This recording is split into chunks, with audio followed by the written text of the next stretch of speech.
A train lies shattered in the frozen wild. Snow falls. Then, Blitz rises. He hears a cry, a baby trapped beneath steel. Blitz digs, desperate and fast. Blanketed tight, the child clings to Blitz's chest. The wreck fades behind. They cross a frozen river. Ice groans. Blitz steps carefully through cracking white. Suddenly, a wolf appears. Its eyes burn through the cold. Blitz stands his ground. They run through wind and snow. Blitz pushes forward, never letting the child fall. At the cliff's edge, there's no escape. Blitz turns and launches into the fight. Night falls. They hide beneath a hollow log. Blitz curls around the shivering baby. Morning comes.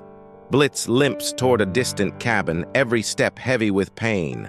A rescuer lifts the baby. Blitz lies still, his duty done.